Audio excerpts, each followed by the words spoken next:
for the government, the distrust is earned. It's earned distrust because over time we've seen, for instance, judiciary make conflicting pronouncements on a single issue. We've seen them interpret constitutions differently. At the executive side of things, we've seen failures, policies of assaults, we've seen broken promises. So there's nothing that instills confidence.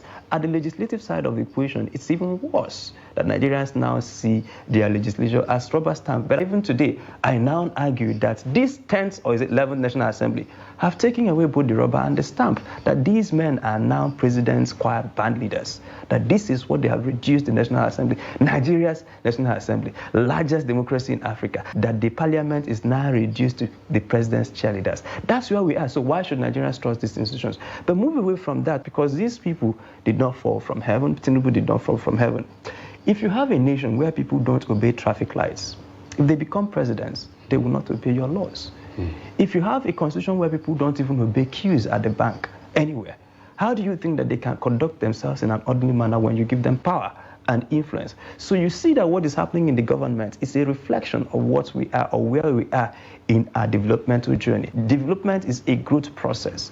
And so we are at this place where we have not fully developed our character. Or if you say that our character is fully developed, it is not so much so in the positive realm.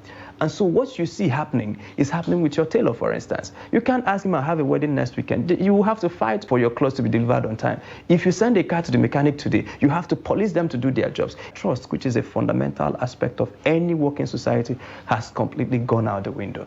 And my argument is now that people have to pay more attention, spend a greater deal of resources to police our institutions, the way we police our tailors, the way we police our mechanics, the way even when the traffic light has said go, you will still look around because some guy who is running against the traffic might put your life at peril. That is the same way we will police all institutions of government. You don't want to go home and sleep and assume that the president will act in your best interest. You don't want to go home and assume that the National Assembly will act in your best interest. You don't want to go home and assume that the judges will decide cases in the interest of the society. You now have seen what is happening. So we should give them our tailor treatment. We should give them the mechanic treatment. Follow them back to back until this is done.